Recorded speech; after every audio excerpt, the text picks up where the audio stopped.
بسم الله الرحمن الرحيم الحمد لله رب العالمين والصلاة والسلام على خاتم الأنبياء وسيد المرسلين حبيبنا وحبيب رب العالمين سيدنا وسندنا وشفيعنا وزهدنا وقدوتنا محمد بن عبد الله وعلى آله وأصحابه ومن اهتدى بهديه إلى يوم الدين وبعد. Allah Rabbul Izzah decides the paths we take, and He has taken my path to this field in which I am somewhat inadequate, and that is the field of speaking and teaching and lecturing and so on. And I sense that the more a person speaks, because in speaking you're giving, the heart becomes somewhat depleted, and the heart needs to listen more than it needs to speak. And unfortunately, I don't get the opportunity to listen much. And I would, and Allah is my witness, much rather be seated there at the foot of the Shaykh, inshallah. But I got an opportunity yesterday to be, normally in the khutbahs we give the khutbahs, but yesterday I had an opportunity to sit at the khutbah of Ustadh Yahya. And alhamdulillah, I found it refreshing and reviving. It's a blessing for Rabbul Kaaba. But in psychology there's a concept of cognitive dissonance, in which where you can't reach your ideal, then you make an excuse for it, and then I'm thinking maybe that if I become a sabab of khair in your hearts, that Allah Rabbul Izzah overlook the shortcoming of my family.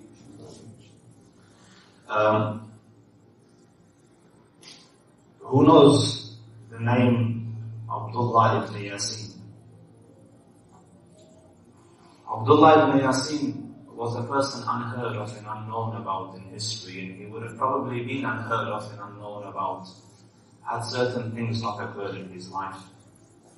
He was in one of the ilm cities of Morocco, and the Berbers of Africa came to his teacher to send us an alim to teach us religion. So they sent Abdullah ibn Yasin. And he is a Maliki faqih, a person that has been brought up, on strict religious guidance. So when he came to the Berbers had compromised religion a little bit. They used to marry more than 4 wives, and they used to do this. They had kept their culture and kind of mixed it with their religion. So when he came with that staunch religious guidance, true religious guidance, they didn't take too well to it, so they kicked him out. Now the Sheikh, back home, he was well off in Morocco. He had his students, and he had his dars, and he had his halaqas and so on. And here he was kicked out. So the choice was to go back to Morocco and admit failure, or go back into the city and be killed, or find another solution. So he decided he's going to go towards Senegal in Africa, and he put up a tent there, just a tent, a bar tent. And he sent a letter to the people that he had come to in Mauritania area, that if anyone wants to learn religion, come to the tent. And subhanallah, 3, 4, 5 people came, youngsters, that we want to learn the Deen. And religion and Islam and taqwa and piety changes a person. So it turned their hearts into this radiant, you see in these movies where they have this nuclear reactor inside the chest like that. And taqwa was emanating from them. Imagine there in the desert, nothing but taqwa and nothing but obedience and nothing but ibadah and nothing but learning. They were just busy with that. So when Islam took hold of them, and when they started to shine with this new light, they would come back into the city and take some other youngsters, come and learn the Deen. So slowly the numbers increased. And over many years, eventually there was 1,000 other tents next to the tents of the Sheikh. 1,000 tents. And in the wilderness, subhanAllah, and in Mauritania, Deen is still taught like that. It is still taught in the tent, it's still taught in the altar. So, that type of clean, pristine lifestyle, away from the filth and the muck, brought about this 1,000 or so tent of people who were righteous and God-fearing, taught the Deen properly. And then, more importantly, being taught and learning was that they had a murabbi who instilled the actual habits of these teachings in them. There's a difference between learning. There's a lot of people who learn, but you don't see the learning in their deeds. But to be able to implement, and this is tarbiyah, this is what is lacking, what was in the old system, was that when a sheikh told you about wudu, he made sure that you learned and inculcated that wudu as the sheikh told you. And step by step you did it. If he taught you sawm, you did it as he watched over you, he trained you that it become part of your life. And Islam, we are Muslims, walillah alhamdu wal minna, but it's not totally part of our lives. If I ask, what do you say when you wake up for Fajr? What's the first utterance that you make? Is it the same as the Rasul did? You see that you know what the Rasul wanted you to say, but you haven't had the tarbiyah to make it part of your life. And you come into the masjid or to the place of worship, you know the dua, you were taught it. Do you actually do it? No, because what is missing is the actual tarbiyah. We need a murabbi to train us, to bring us, to inculcate the actual teaching into the lives. That's the magic. And he did it. Abdullah ibn Yasin, he trained this 1,000 tents, and in each tent, there's 5 people or 6 people or so. And pretty soon this became a center of life, and a center of piety, a center of ibadah, a center of learning. So the Berbers leaders came to him and they joined the movement. And when they joined the movement, this long tent turned to 14,000 warriors. And the 14,000, so local people used to come to them for their disputes. We have this problem, this tribe is attacking, this little things like that. So one of their leaders, Abu Bakr ibn Umar, he was the Sheikh died, so he was left in charge. So he decided there was some quarrel between 2 tribes locally. They came to him for help. So he went to sort the problem out, and he took with him 7,000 warriors. And he left Yusuf ibn Tashkeen in charge of the Murabitun, of the tent doings. So you're in charge. And by this time, obviously, they had a system and a government. Islam was being practiced as in the whole system of Islam, including its political, religious, and government and so on. So this person went, and when he went, sorted made peace between the tribes and sorted the difficulty out. They told him there's another tribe there next to us. They're not Muslims, they worship trees. So he went with that tribe and he taught them Islam, and they became Muslims. And when they became Muslims, they told him there's another one. So he kept going. And Yusuf ibn Tashkeen waited, when is the Amir coming back? 1 year passed and the man didn't come. So he thought, I can't sit here like this, not doing anything. So he went this way. That one went to the tribes that way, and this one went this way. And same, tribe to tribe, all of Rasul. And then after they said, I forget the number, I think it's 11 years. 14 to 11 years. Abu Bakr ibn Umar came back. And he saw that there's officers and there's governments. And it's not that little tent place he had left that has grown to an actual country in a state. And Yusuf came and he said, I couldn't wait anymore, I had to go and do something. And now, alhamdulillah, the army of this government is 100 and something thousand people.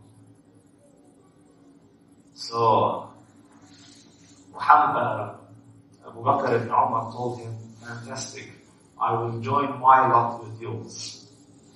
And Abu Bakr ibn Umar has made not a few people Muslim. He has made 26 countries. 26 countries, all that part of Africa. Senegal and all, they become Muslims at the end of him. And he joined the armies together. How many people? 500,000 soldiers. From where? From a tent. And the scholars say, when Allah Rabbul Izzah places qabool on something, accepts a deed, irrespective of how it goes through time and space, it becomes huge and big.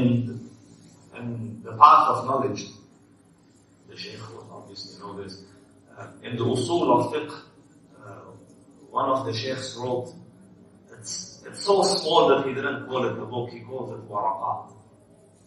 The Imam al-Haramain al-Juwayni. Waraqat, it's just a few pages, I think it's 6 pages, or 7 pages. Just 7 pages, and he's put the usul of fiqh of Imam Shafi'i rahimahullah. And he wrote it centuries ago, but Allah accepted this little waraqat. It's just paid. I mean, in Islamic history, there are those who wrote, there's an alim, 800 volumes, it's just one of his works. 800 volumes, only 3 of it's been published, 3 volumes has been published. 800 volumes. He used to say, I think, and the Arabs have a school called Ka'ak. So between Ka'ak and bread, I opt for Ka'ak. Because if I put it in water, I don't have to worry about chewing, I can just swallow it. And I don't need to waste time chewing. So he was that type of person. 800. So there's huge works that have been left, but this man just left a few pages, but Allah accepted those pages, and those pages come to us today. When you start usul, the first thing that you study, Al-Rajih, with many of the teachers, is this waraqat of the Imam al-Haramain. 6 pages. And that means the ajr keeps going to him. You see, Allah's accepted his. So I have come here, and alhamdulillah, every time I come, it seems to be more light and bright here. You sit in a little isolated place here. If Allah accepts what is happening here, blesses it with qabool, don't worry about size and stuff. The rest Allah will do. And may Allah Rabbul Izzah accept your work and our works. Now to the actual topic, inshallah. I will start like this.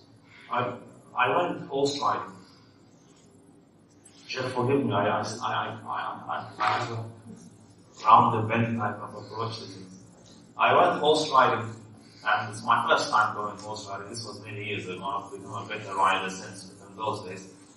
I always loved horses, but never been on a horse. And then we came here eventually, and nagging, and eventually, first year uni, I ended up going horse riding. So when I went horse riding, I got there with the family, and the brothers and things. There was maybe 7 or 8 of us. And I was the most anxious to get onto a horse first, so I got down and I went, and there was another group there already.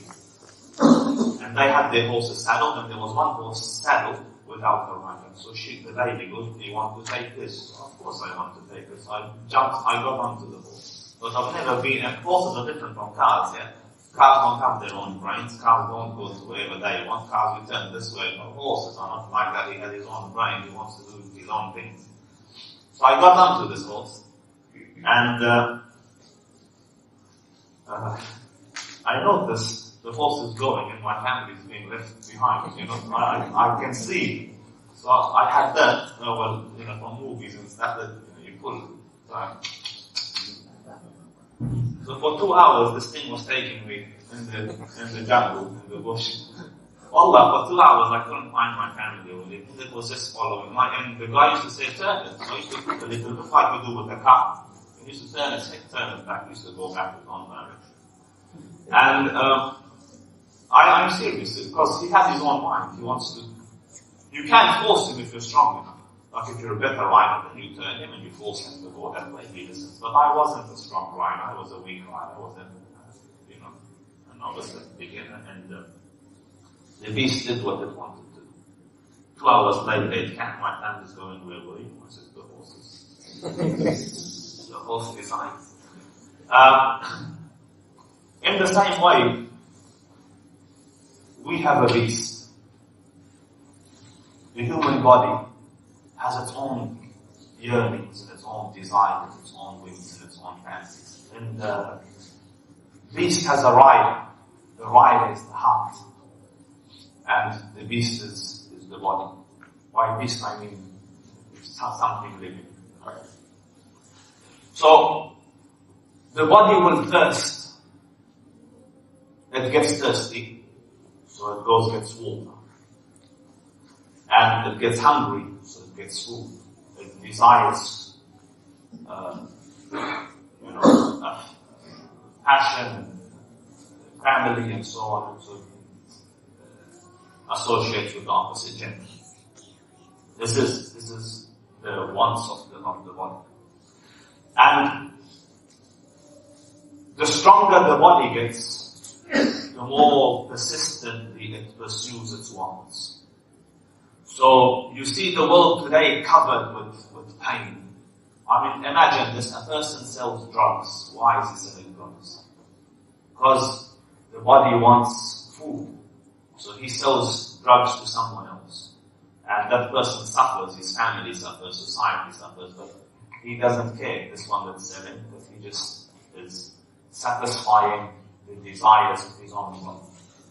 So the body has needs and it has wants. It has needs and it has greeds. So it satisfies its need and then greeds develop and then it satisfies the greeds. I need to have this type of car, this type of house. How am I supposed to support a lifestyle like this if I don't have money and I can't make money, so I'll do this.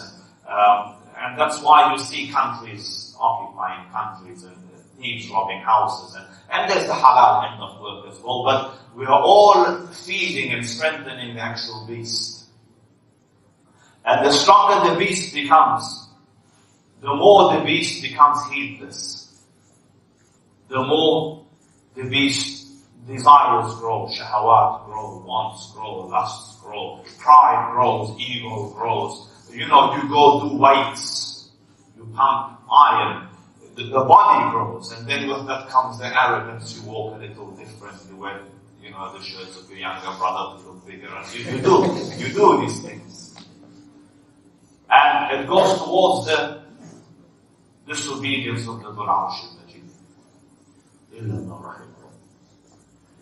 But all the while the heart is becoming weaker, the heart becomes cloaked and rust. Every time the Prophet ﷺ says a person sins, a black dot falls on the heart, and when the black dot falls on the heart, you see it the first time you sin, it feels ugly, it feels unclean, it feels disgusting, it feels abnormal to the heart, you feel remorseful, you feel sad, you want to fall in sajda. And if you repent and atone and make tawbah in istighfar, Allah Rabbul Izzah removes that dot and the heart goes to its natural state of cleanliness. And if you don't, a second dot will fall when you sin again, and a third. Eventually the heart gets cloaked in this rust-like substance. قال سبحانه كلا بل ران على قلوبهم ما كانوا يكسبون. Aran will cover the heart, this rust will cover the heart, and it will sin and it will do right and it will not feel the difference because it has been cloaked from the mercy of Allah. So the heart's becoming weak all the time. And then Ramadan comes, and for me, you alhamdulillah, Islam came, and through Islam Ramadan came. And Allah Rabbul Izzah explains why He has given us the fast. قال سبحانه كتب عليكم الصيام كما كتب على الذين من قبلكم لعلكم تتقون. We have prescribed the fast on you as we did on the nations before you, so that you can gain taqwa. But before gaining taqwa, let's explain where taqwa is. قال سبحانه ذلك ومن يعظم شعائر الله فإنها من تقوى القلوب. Taqwa is in the heart. وأشار النبي صلى الله عليه وسلم إلى قلبه الشريف وقال التقوى ها هنا التقوى ها هنا. Taqwa is here, taqwa is here, it's in the heart. So the month of Ramadan wants to produce taqwa, and taqwa is in the heart. So as such, Ramadan is here to strengthen the heart against the beast. And let's describe what taqwa is. They asked Abu Hurairah radiallahu anhu, what is taqwa? So he said, have you ever walked through a thorny path? A path where there's lots of thorns? He said, yes. So he goes, what did you do? He goes, I was very cautious. I wrapped up my garbs so that the thorns don't catch to it, and I walked very aware and cognitively through the thorns so that I don't get cut and, touched by the thorns. He goes, that is taqwa.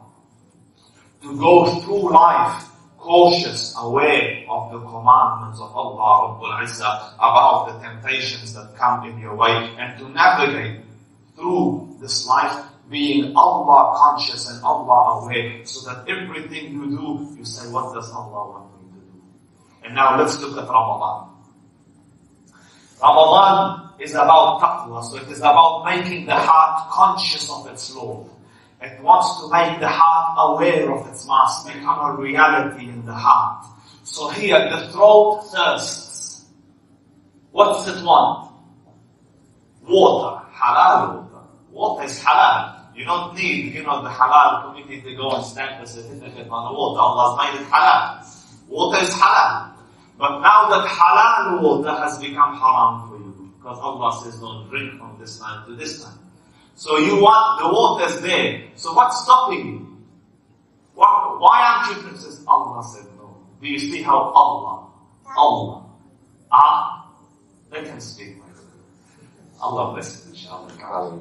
I will hear his voice there, inshallah. On the members in the future, inshallah. So, the heart keeps on saying, let's eat. No, the body says, let's eat. But the heart says, but Allah has forbid. Allah has forbid. And this makes Allah Rabbul Izzah a reality in your lives. That constantly trains you. That the halal that is normally halal, now the Master has said it's haram, so khalas, you will stop. Your wife is halal, and Allah says no, haram, so you stop. The food is halal, no, Allah says it's haram, so you stop. The heart starts to get exercise in controlling the body. First of all, the heart falls in the obedience of its master. Through that obedience, it gains strength, and then it learns to control the beast, which the heart is riding. And you do this for 1 month, all the daylight hours of the day. That does wonders to the heart, if it's done properly. It does wonders to the heart. But Ramadan is training, you see. In training, you don't put a person in deep waters in training. You don't put a soldier in actual battle in training. You train him, hold the gun like this, climb over the wall like this. If a soldier does his training properly, he will be well equipped for the actual real situation when he's in battle. But, if he's actually climbing the wall in training, so he learns to climb in reality. But if he takes shortcuts in his training, then it affects his action on the field. So imagine every time he has to climb over the wall, he goes around the side, the sergeant page, he doesn't see it once, twice, 3 times. The actual field comes, he goes, oh. But I never did this, so I used to always go around. Learn to shoot like this, he's lying down, he's maybe got a recording of the gun going off, so it's tick, tick, tick, tick, do you understand? If he fakes it, it affects the performance in reality. So if you do the fast properly, first of all, the heart starts to become clean. Imagine all day you're in the obedience of Allah. All day you're in the remembrance of Allah, whether you like it or not, because the body forces you to remember Allah, because it wants stuff. And the only thing holding it back is you say the Qur'an, Allah, Allah, Allah. Therefore the heart gains acquaintance with its master. It gains taqwa. And therefore, but at the same time in training, Allah Rabbul Izzah, by reducing the food intake, He's making the body weaker. Its desires come down. Therefore its control becomes easier. Do you understand? Because it's training. So, if you don't eat for 2-3 days, the shahawat falls, the levels of desires fall, the wants fall. So therefore, it's becoming easier to control. So, and this psychologically, and I hear the Shaykh does psychology, it's called self-efficacy. And it builds in you this notion that I can succeed. You kind of build success on success. I could control you and I will control you now. Am I making sense? So therefore, the heart becomes the master of this beast. And look, subhanAllah, when I say Allah Rabbul Izzah trains, He even locks your real enemy away. So that you can build that strength, then we will release him, then go battle it out. Do you see? So therefore, this month, if it is done properly, I swear this to you, if you gym properly for 8, 9, 12 hours a day, every day for 1 month, you'll be a beast at the end of it. You'll be Hercules, So if you're doing this from morning till night, 29, 30 days a day, you can't help but change. You can't, if it's done properly. And look at this, subhanAllah, the sunnah of the Prophet is so beautiful. So he said, Allah Rabbul Izzah prescribed the fast for you today, and I made sunnah the qiyam for you at night. So you come and you do tarawih, and you stand. And I want to give a side advice here. I was standing in the back lines a few nights ago, and I noticed the brothers standing, especially towards the end of the tarawih. You see them like, young, like this, and which means he's not engaged in the recitation. Why isn't he engaged? Because he doesn't know what's going on. He doesn't know what's being. SubhanAllah, the Qur'an, and it's listening, and it's hearing is blessing. Like whether you know it or not, no one can deny.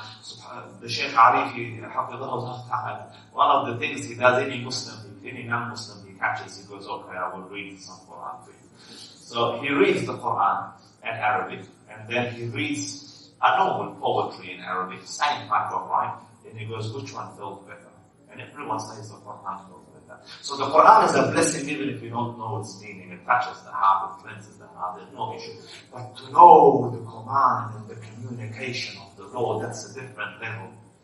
And don't think it is unachievable. It is, Wallah, it is so easy these days. You look on your apps, on your phone, you touch it, it's got the tafsir, it's got the meaning, verse by, and I saw Uncle Rashad, Allah bless him, subhanAllah, every techno app, he was sitting there on his gadget doing it. So, everyone can do it. Just look at it and you see how it starts to make sense. So I say, you know where the Sheikh stopped tonight, and you know what he will cover tomorrow night. At least just one page, just look at the meaning, especially the last one, in the 20th rak'ah and stuff, and you're really tired, so go, oh, this is what he's probably saying, I understand why the Shaykh is crying, So, alhamdulillah. And at night you do the qiyam, and it cleanses the heart. It revives iman in the heart. Subhanallah, listen to the hadith. He says, sallallahu alayhi wa sallam, jaddidu imanakum. Iman in one hadith, iman grows old on your heart like clothing grows old on your body. فَاسْأَلُوا اللَّهَ أَن يُجَدِّدَ الْإِيمَانَ فِي قُلُوبِكُمْ. So ask Allah to revive and resuscitate and renew and re-energize the iman in your hearts. So in another hadith, جَدِّدُوا إِيمَانَكُمْ. Renew, revive, refresh, resuscitate the iman in your hearts. So they said, وَكَيْفَ نُجَدِّدُ إِيمَانَنَا. How do we renew the iman? The Rasul said, أَكْثِرُوا مِنْ قَوْلِ لَا إِلَهَ إِلَّا اللَّهِ. Keep saying لَا إِلَهَ إِلَّا اللَّهِ. Keep saying لَا إِلَهَ إِلَّا اللَّهِ. So say لَا إِلَهَ إِلَّا اللَّهِ, لَا إِلَهَ إِلَّا اللَّهِ. Any chance you get, busy the tongue, and and know what you're saying. There is no being worth worshipping except for you, Ya Rabb. Say it like, say astaghfirullah, say Ya Rabb astaghfirullah wa atubu ilayk. Fall in sajda. Ibn Taymiyyah rahimahullah ta'ala used to say, anytime, he's a huge alim Ibn Taymiyyah, anytime a situation used to get locked for me, like I couldn't understand, I used to fall in sajda and say istighfar 1,000 times and Allah will open it. So, and this opens what they call al-dhiq al-sadr, the congestion of the heart. Make istighfar, make adhkar, and at night do the taraweeh. And there's so much to talk about, but I want to go to the fruits of Ramadan, inshallah. So the fruits is taqwa, and we describe what taqwa is. Let's look at some of the outcomes of taqwa in real life. First of all, Allah Rabbul Izzah says, وَعْلَمُوا أَنَّ اللَّهَ مَعَ الْمُتَّقِينَ. Know that Allah is with the people of taqwa. What does this mean, with the people of taqwa? Allah is with the people of taqwa. The scholars say, al-ma'iyyatu naw'an. This Allah Rabbul Izzah being with you is two types.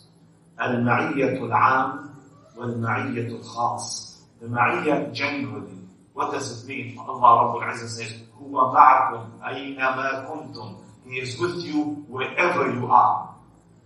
And I want to correct an understanding here. This doesn't mean Allah is with you as in next to you. This is an erroneous aqidah to have. You're in the toilet, it's Allah Rabbul Izzah, hasha wa kalla. No, this is. But it means, and look at the next part of the verse, هُوَ مَعَكُمْ أَيْنَمَا كُنْتُمْ وَهُوَ سَمِيعُ الْبَصِيرُ. أي بسمعه وببصره وبعلمه. Allah is with you wherever you are. How? By His knowledge of you, by His seeing you, by hearing what you do. He is with you wherever you are. And this is for everyone. He is with the believer, with the disbeliever. He hears what they do. He knows what you do. Allah Rabbul Izzah knows everything. Jalla Subhanahu. And with His knowledge, He is with us wherever we are. And then there's ma'iyya al-khassa, and this is for the people of taqwa, that huwa ma'akum, Allah ma'al muttaqeen, Allah is with the people of taqwa, as in I am there to help you and support you and honor you and protect you and maintain you. And the hadith of Qudsi, the Prophet sallallahu alaihi wasallam narrating from his Lord, he says, my servant will do good deeds until I love him. And when I love him, I will, like extra good deeds, after the fara'id, nawafil. He will come closer to me, to nawafil. Hatta, until I love him. And when I love him, then I become the eye with which he sees, the hand with which he strikes, the foot with which he walks. Meaning, one of the tafsirs, that he will no longer look at haram because he's conscious of me. He will no longer go towards haram, he's conscious. I am in everything that he does because he thinks, Allah.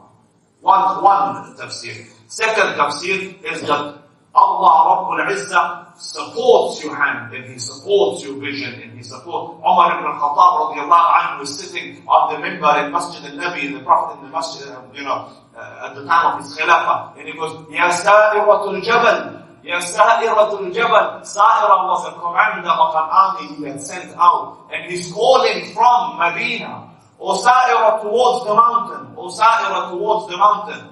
And Abdurrahman ibn Auf, and Umar was a strong leader, so it's not someone you can say, oh, what are you doing? So Abdurrahman ibn Auf, a close friend of his, came to him and he goes, in the middle of the khutbah, you started shouting, Ya Sa'iratul Jabal, Ya Sa'iratul Jabal. Because wallahi, I saw him from here. From where? From the minbar, and he is in another country. That there is an ambush next to the mountain, head that way. And Sa'ira came back and he said, Wallahi ya Amirul Mu'mineen, we heard you shouting on that side. This is what Allah says. I will become the eyes with which He sees, the hand with which He strikes. So this is the ma'iyya al-khas. So Allah Rabbul Izzah say, and know that I am with the people of taqwa. And in that regards, be very careful of harming and annoying the people of taqwa. I don't annoy anyone, but excessively cautious of the Ahl al-Ilm and Ahl al-Taqwa and Ahl al-Fadl. Don't irk them, lest Allah Rabbul Izzah hold you to it. So second issue, Allah Rabbul Izzah says, and Allah loves the people of taqwa. Allah, imagine, subhanallah, humans are amazing like this. Your little brother, little brother, 3 years old, comes to you and he goes, I love you. Your heart dances, doesn't it? Like, God. Wallah, a cat comes to you and goes, Allah. You feel, subhanallah, man, in love. Your mom told you, I love you. Your dad told you, you're my dearest, I love this. Your ustaz tells you. Imagine, subhanallah, you're sitting and the sheikh tells you, I love this nigga for the sake of Allah. It's ilm. Imagine the Prophet tells you, ya laha min karam. Imagine the Prophet, I love you. Says, I love Mu'ad. Bakhin, ya Mu'ad. Yeah? So, and then imagine Allah says, I love this person. And when he says, I love you, he calls, doesn't leave it like that. Jibreel comes. I love this person, love him. So Jibreel loves that person and Jibreel calls out to the heavens. Allah loves this person, love him. The heavens, and there's not this much space in Jannah and the heavens, as in the skies, where there's an angel not standing or in ruku or sajda. They all love you automatically. And then they call from the heavens or inhabitants of the earth, Allah loves this person, love him. So Allah puts the qabool of that person on the hearts of the righteous. This is the love of Allah. But you say, Ustaz, but this is all good, but I have real problems. I have family issues, I have legal issues, I have financial issues. What's taqwa going to do for me? Here's what taqwa will do for you. قال سبحانه وَمَنْ يَتَّقِ اللَّهِ يَجْعَلْ لَهُ مَخْرَجًا وَيَرْزُقْهُ مِنْ حَيْثُ لَا يَحْتَسِبُ. Whoever has taqwa, Allah will find a way out for him from these problems. What does find a way out mean? You see here, what's the way out? The way out is there. You walk out there, or that there's already a way out. No one needs to find it. It's there. But when there's 4 walls around you and it's all locked and you don't know which way out, Allah says, I will make a way out. I will make a way out for you. As in, I will blast that wall through for you to go out. So it doesn't matter how difficult the problem and you think there's no way out, to the Malik, to the king, there's no these issues. So Allah Rabbul Izzah says, subhanallah, what was the way out for Ibrahim from the fire? Do you see fire? What's in it? There's nothing in the fire but death and burning. But Allah said, Ya naru kuni bardan wa salamun ala Ibrahim. O fire, be cool in an abode of peace for Ibrahim. So therefore, Allah Rabbul Izzah will find a way out from your problems. And He will provide for you from means you didn't imagine. I say the story with the tafsir of this verse often. In the Salaf, there was a person by the name of Hatim al-Asam. So Hatim wanted to go to Hajj. And in those days, Hajj was a long trip. You used to walk or ride or take a boat. A long trip. And you said, at least take you a few months before you came back. And there was no Centrelink and stuff like that to look after the family when you're gone. He came to his family because I want to go to Hajj, but I don't have enough provisions to leave behind for you guys. So what should I do? So the wife, the logical lady, so she said, Khayr, inshallah, next year.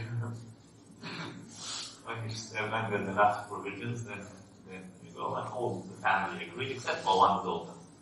And the daughter told the dad, he goes, Inna Allah huwa al-razzaq wa al-quwwati al-mateen. Allah is the provider, you don't provide for us, go to Hajj. So he took motivation from this and packed his stuff and he went to Hajj. Now when he went to Hajj, a week or so passed, or a few weeks passed, and the provisions ran out, the rice ran out, the flour ran out. And you can imagine, the stairs started, the skill, big mouth. Where's the food now? So, and they tell her, like, food's running out. So she went to the back room. And she raises her hand and says, Ya Rabbi, anta qulta wa qawluka al-haqq wa man yattaqi Allah yaj'al lahu makhrajan wa yarzuqhu min haythu la yahtasib. You said in your word, it's true that whoever has taqwa of you, you will find a way out and you will provide from means we didn't anticipate. So before her dua, her hands come down, there's a knock on the door. So she opened, and it is one of the guards of the local governor. So he says, His Majesty is crossing through, the governor is crossing, and he's thirsty. So can you give a bowl of water? So she said yes. So she went and got a bowl of water. Anyway, it was decent and as pleasant as she could. And she gave it to the guard. The guard went and took it to the governor. And the governor drank, and Allah Rabbul Izzah put satisfaction in the drink. So he drank and he liked it. So he says, Alhamdulillah, where did you get this from? So he said, from the house of Hatim. He goes, is this the famous Hatim that, you know, that after taqwa and after al-fadl? They said, yes, it's him. So he goes, we have to go say salam to Hatim. He goes, Your Majesty, Governor, or, you know, Excellency, he's not here, he's gone to Hajj. Because he's gone to Hajj. Then it is our duty to look after his family. So he reached into his side, and in those days they had these little bags of purse, all, you know, the bag purses. You guys don't know this because it was so ordered. They had, the money was gold coins. So they had a little bag and it had a little, you know, string used to pull like this and used to put it in your belt. So he took the money out, the bag, and chucked it into the house of Hatim, the gold coins. But Allah Rabbul Izzah Jalla Jalal al-Malik wished to increase. So he looked at his entourage of guards and men, and he says, whoever loves me, do as I have done. So they took their gold first and they chucked it into the house until the floor is covered with gold coins. So the girl started to cry, and the mother's happy. You know? And he goes, what we on to you? A minute ago we were sad, you were happy, now we are happy. What's going on? He goes, look at this. For a moment the human looked at us with mercy, and look at what happened. Imagine if Allah looked at us with mercy, what will happen? So, وَمَنْ يَتَّقِ اللَّهِ يَجْعَلْ لَهُ مَخْرَجًا وَيَرْزُقْهُ مِنْ حَيْثُ لَا يَحْتَسِبُ وَمَنْ يَتَوَكَّلْ عَلَى اللَّهِ فَهُوَ حَسْبُهُ. And then, وَمَنْ يَتَّقِ اللَّهِ يَجْعَلْ لَهُ مِنْ أَمْرِهِ يُسْرًا. Whoever has taqwa of Allah Rabbul Izzah, Allah will make his situation easy. You have a court case, the best thing, have taqwa. You have to get closer to Allah Rabbul Izzah. Allah says I will make it easy for you. You have a job application, you have taqwa. Allah will make it easy for you. You have difficulty, have taqwa. And wallahi, even if it doesn't become easy, and it will become easy, even if it doesn't, that joy of taqwa in itself is such an achievement. Can you imagine the heart of its master? So this is in this world. I finished it too much. We finished it. Then, this is in this world. And then in the akhirah, Allah Rabbul Izzah says, وَالْآخِرَةُ عِنْدَ رَبِّكَ لِلْمُتَّقِينَ. The whole akhirah belongs to the people of taqwa. The whole akhirah is for the people of taqwa. You come out of the graves, and some come, subhanallah, different resurrections from the grave. And some come with walking on their faces at resurrection. Some will walk straight. But when the people of taqwa are resurrected, angels wait on their graves with the ride of the akhirah. And they say, come, you will ride to the meeting of your Lord. The Prophet sallallahu alayhi يَوْمَ نَحْشُرُ الْمُتَّقِينَ إِلَى الرَّحْمَنِ وَفْدًا. And we would, and wafda here, according to the hadith of Tirmizi Sharif, they will be riding. Imagine you go to the airport here, they hold your name tag, Mr. So-and-so is coming. You feel special, subhanAllah, you know. There the angels stand, riding to the meeting of your Lord. And when everyone's afraid, they are fi maqamin ameen. They are in a place safe. And Jannah, Allah Rabbul Izzah says, we have created وَسِيقَ الَّذِينَ اتَّقَوْا رَبَّهُمْ إِلَى الْجَنَّةِ زُمَرًا. And those who have taqwa of Allah Rabbul Izzah will be moved in their roles towards Jannah. So all of the akhirah, all its steps have been made for the people of taqwa. So therefore, attain taqwa in this month and get closer to Allah Rabbul Izzah in this month. There are certain distractions that keep us away, or the TV is a big distraction. Lock it up in this month. Say your father is locked up, so you should be locked up too. You know, Shaitan is locked up, so you lock you up too. Lock him up for this month. Facebook is a huge waste of time. You know, you sit there, you click, and before you realize 3 hours has gone by. And all this has been designed, subhanAllah, knowingly or unknowingly, to take you off the remembrance of Allah. I was reading of the life of I was reading in the life of the Salaf. Ali radiallahu anhu, when he didn't have work, when he wasn't working, when he wasn't employed, he used to do 1,000 rak'ahs a day. And the youngster today said, it's so boring, I have nothing to do. I'll go pray then. What pray? Pray, see how it feels. No joy like salah. And you get bored of ibadah, so change to another ibadah.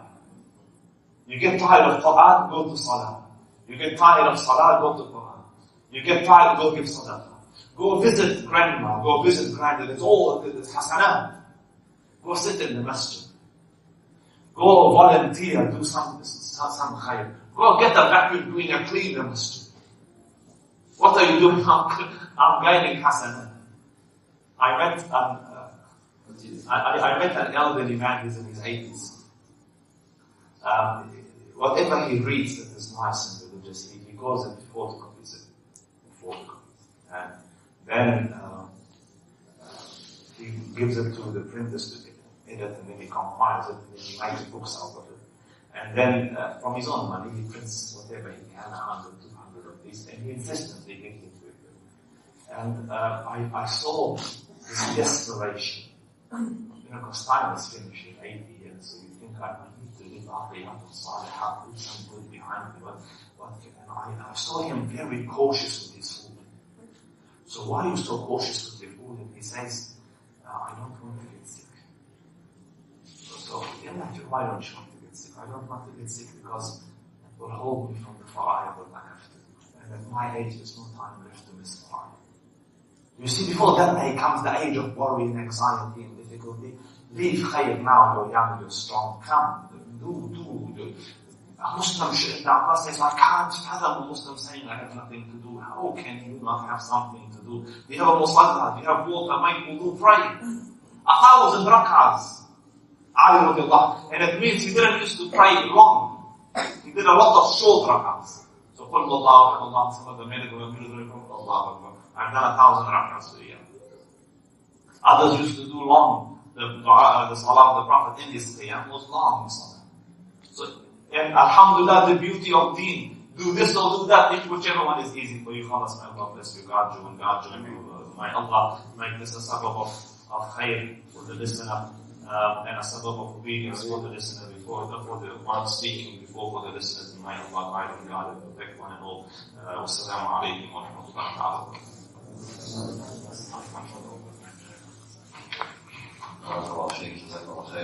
We thank Ustadh Wahaj for his time and his really interesting and inspiring advice. May Allah Ta'ala put the reality of that in our hearts and our minds, and let the beast respond, inshallah. Let our bodies respond, inshallah. May Allah subhanahu wa ta'ala to us.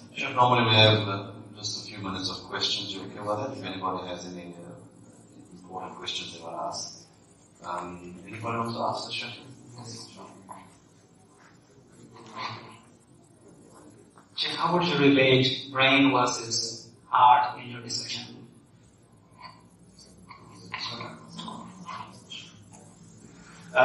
In the olden days, and I mean this recently, there was a huge pull on the idea that the brain is what controls the heart, that controls the body. This is the center, where thought and psychology and so on, so things come from.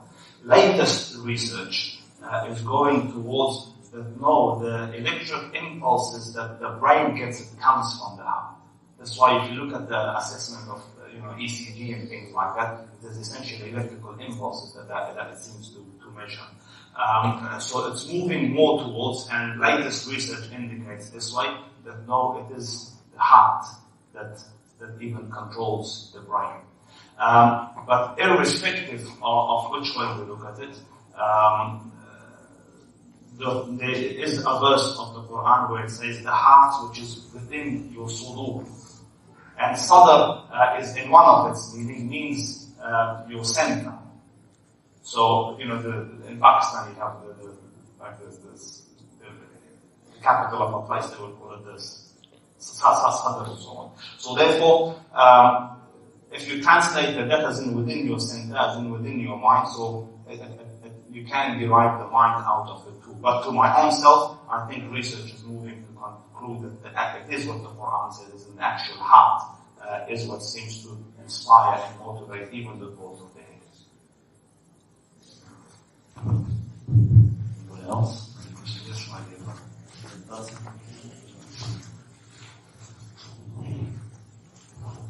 Assalamu alaikum, Ustadh Wahaj. Jazakallah for that information and knowledge. I just want to ask, what can we do for our brothers and sisters in Gaza? It's really sad to see them suffering. And every time there's a problem, we hear Shaykh saying that all we can do is dua and donation. Can you give us a solution other than dua and donation, please?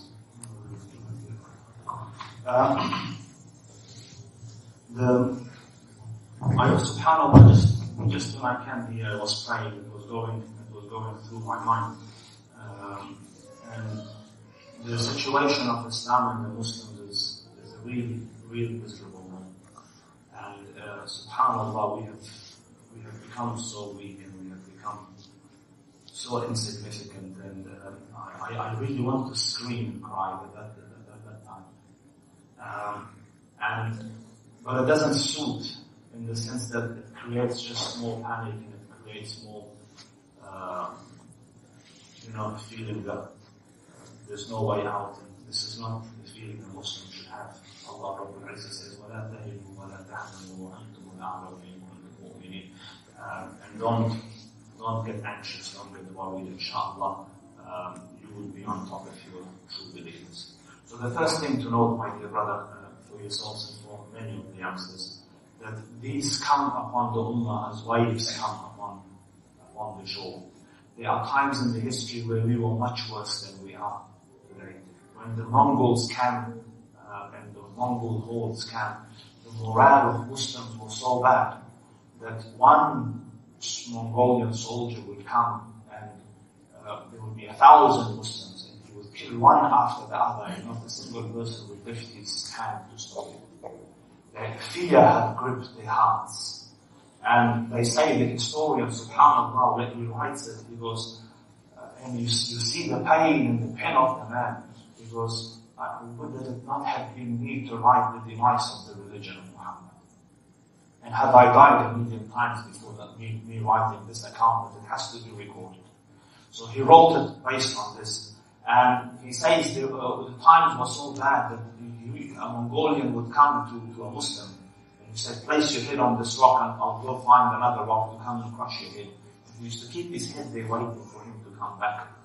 So we have become so afraid and so weak and so low. But Allah Rabbul Izzah, from the ashes of this, brought up a revival, and Islam came on top again. Allah honored it with strength and so on.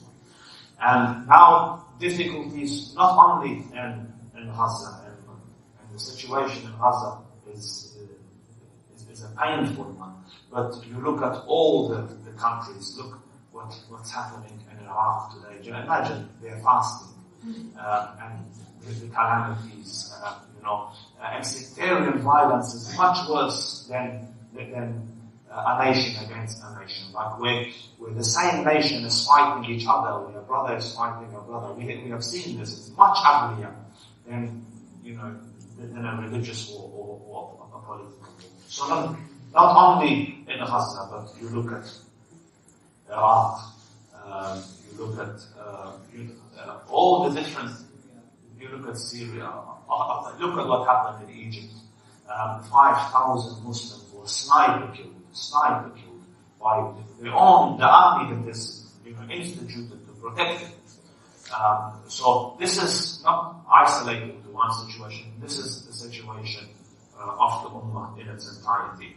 And the solution is what I said at the beginning, that we need Islam to come into our lives. I don't want you to misunderstand this, my dear brother. Let me explain what I mean. When I say, and this is the saddest part of this, when I say let Islam come into our lives, a lot of people assume it means the Jumma, the beard and the hat.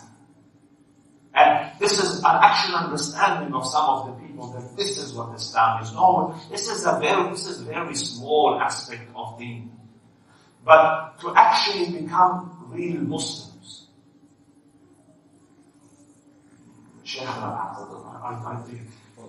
I want you to look at the tarbiyah of the early ashab. Don't think the ashab became conquerors and successful people and this and that accidentally. They went through a training that equipped them for mastery of the world. I want to ask, Arabia is a desert. I went there, subhanAllah, I told the taxi driver, I said, وَرَبُّ الْكَعْبَةِ, if it wasn't for the two harams, your country has nothing worth coming to see. There's nothing here, it's just rocks. So in the desert, what's the scarcest thing in the desert? Water. So with the water, lack of water means there's lack of vegetation, which means there's lack of food.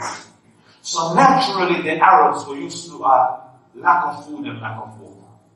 Fair. On top of this, the early Muslims, with this lack of food, with this lack of water, with the burning sun on top of them, because it's heat, and heat is a source of training, right? So lack of water, lack of heat, lack of shelter, no air cons, none of this. They were trained in this difficulty. And the body learns to equip itself and handle the difficulties. And when the body overcomes the challenges, the brain learns that it can overcome challenges. It all works hand in hand. So therefore, these people were trained to overcome physical problems. And then Allah Rabbul Izzah put the torture started, imprisonment started. They overcame it. 3 years of isolation and 3 years of sanctions, in which they were not allowed to marry anyone, they were not allowed to marry to anyone, they were not allowed to buy anything, they were not allowed to sell anything. 3 years of rigorous training, but they were around the Prophet in this difficulty. So iman was growing out of them. And at the same time, they were learning to overcome these hardships and these difficulties. So much so that Ashab say we used to eat leaves of trees so that our lips used to ulcerate and it used to bleed. 3 years of this, imagine what that does to those, early Muslims. This happened. Now leave your country, go and migrate 450 kilometers, go towards Medina al-Munawwara. In Medina, the city is made for a certain amount of people. Within a very short time, the population of the city doubled, which means food is less, even less than it used to be. Shelter is much less, as if they're learning to live under the difficult circumstances, which they will need later on for their conquest. Do you understand? Only when a person becomes able to rule will Allah give you the rule. ذَلِكَ بِأَنَّ اللَّهَ لَمْ يَكُنْ مُغَيِّرًا نِعْمَةً أَنْعَمَهَا عَلَى قَوْمٍ حَتَّى يُغَيِّرُوا مَا بِأَنفُسِهِمْ. Allah will not change the mercy He has blessed you with until you change, you no longer deserve that mercy, then Allah takes it from you. And He won't give it back to you until you change to deserve it, so then He gives it back to you. So the issue is an issue of tarbiyah of the masses. So, they went to Medina al-Munawwara. And now Medina, so hungry that the Prophet used to tie rocks on his stomach. Can you imagine living like that? He used to look on the floor to see if a date has fallen to eat it. Like from the tree. But it made them conquer these odds, in these challenges, in these difficulties. These things no longer became an obstacle for them. They had to learn to conquer fear. إِذْ جَاءُوكُمْ مِنْ فَوْقِكُمْ وَمِنْ أَسْفَلَ مِنْكُمْ وَإِذْ زَاغَتِ الْأَبْصَارُ وَبَلَغَتِ الْقُلُوبُ الْحَنَاجِرُ. Remember when your eyes grew wide in panic, when they came from the front of you and from your behind, and when your hearts were beating at your throats, you were afraid. So conquer the fear. And on top of all this, now fast a month. Ya Rab, they don't have food. Fast a month on top of it. Wake up in the middle of the night, pray long prayers.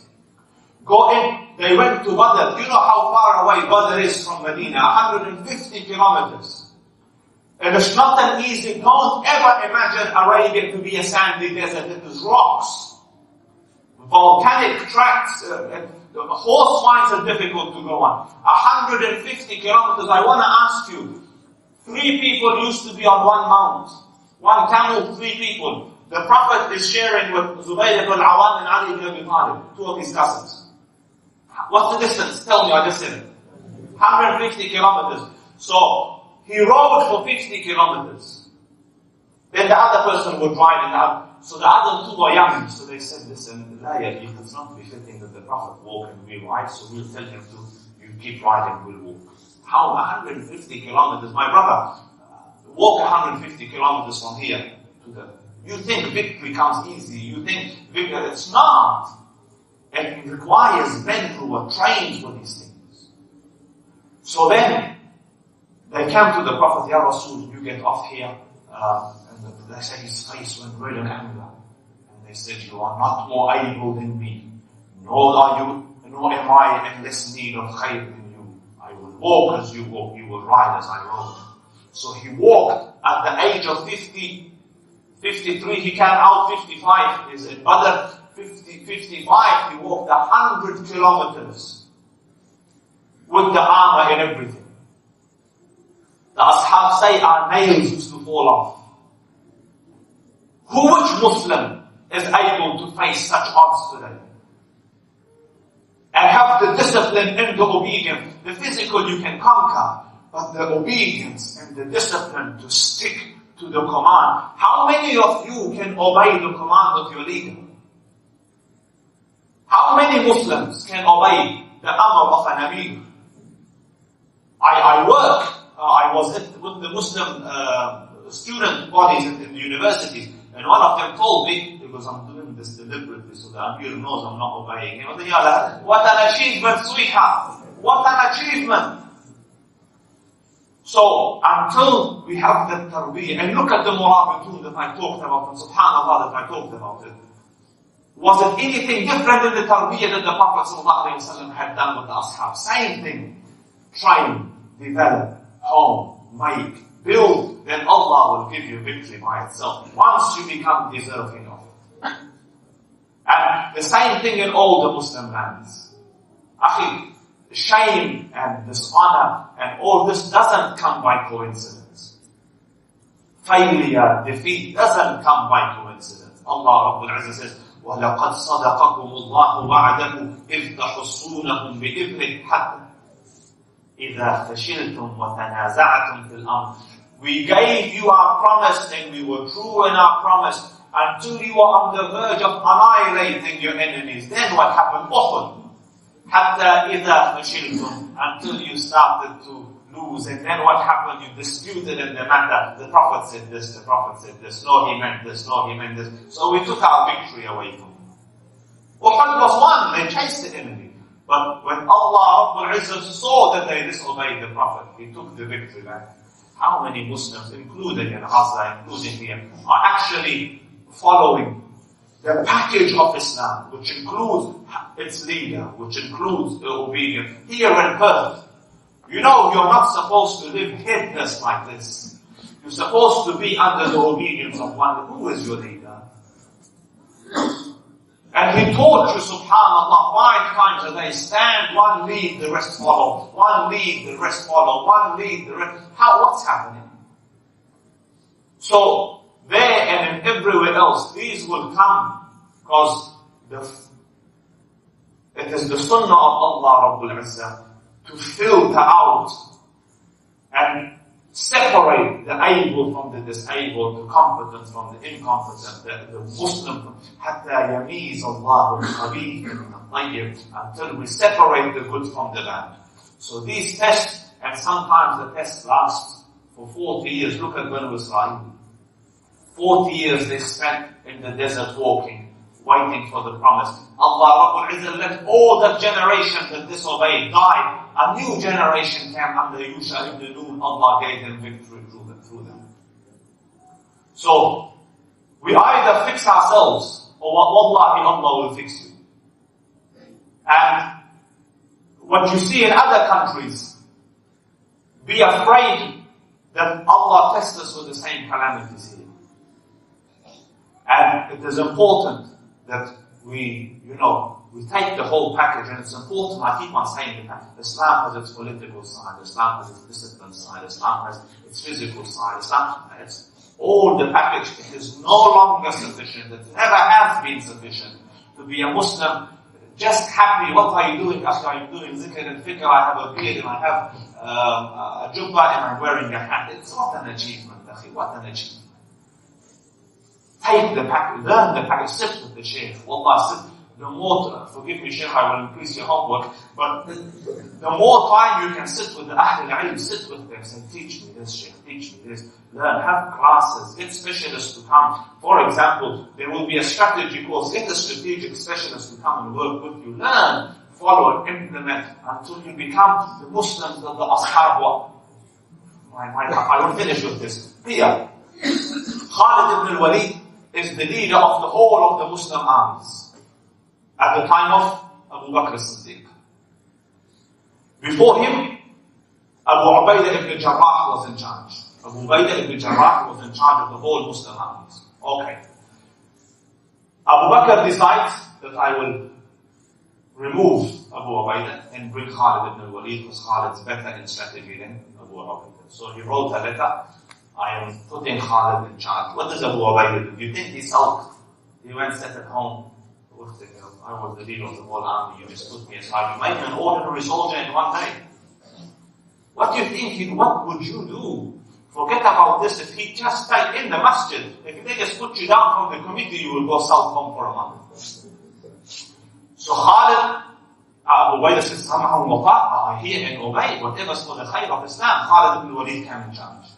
Khalid wrote to him, Ya Aba Ubaidah, Ya Ameen al-Ummah, I have never sought this position, nor do I want this position. But the Khalifa has put me in charge of this situation, and I hope to benefit from your advice regularly and daily. So Khalid's in charge. Umar ibn al-Khattab can. In Umar's philosophy, no one can be in charge of Abu Ubaidah. He is the Ameen of the Ummah. He impeached Khalid, put Abu Ubaidah, the general. Khalid became an ordinary soldier. I think Khalid did, nah, I'm not doing this anymore. Nah, I am. Whether I am a gatekeeper or the master of a house, I am the servant of the same house. Do you see? Until the body gets disciplined, the heart gets disciplined, the mind gets disciplined, until you're able to be what the Ashab were, only then successful. And that is what you spend. Don't waste time in reference. Don't waste time, hold your hand here. Don't, total waste of time, these things. Spend your time developing yourselves, developing the people around you to become worthy of Allah's mercy and Allah's grace. May Allah bless you. I don't think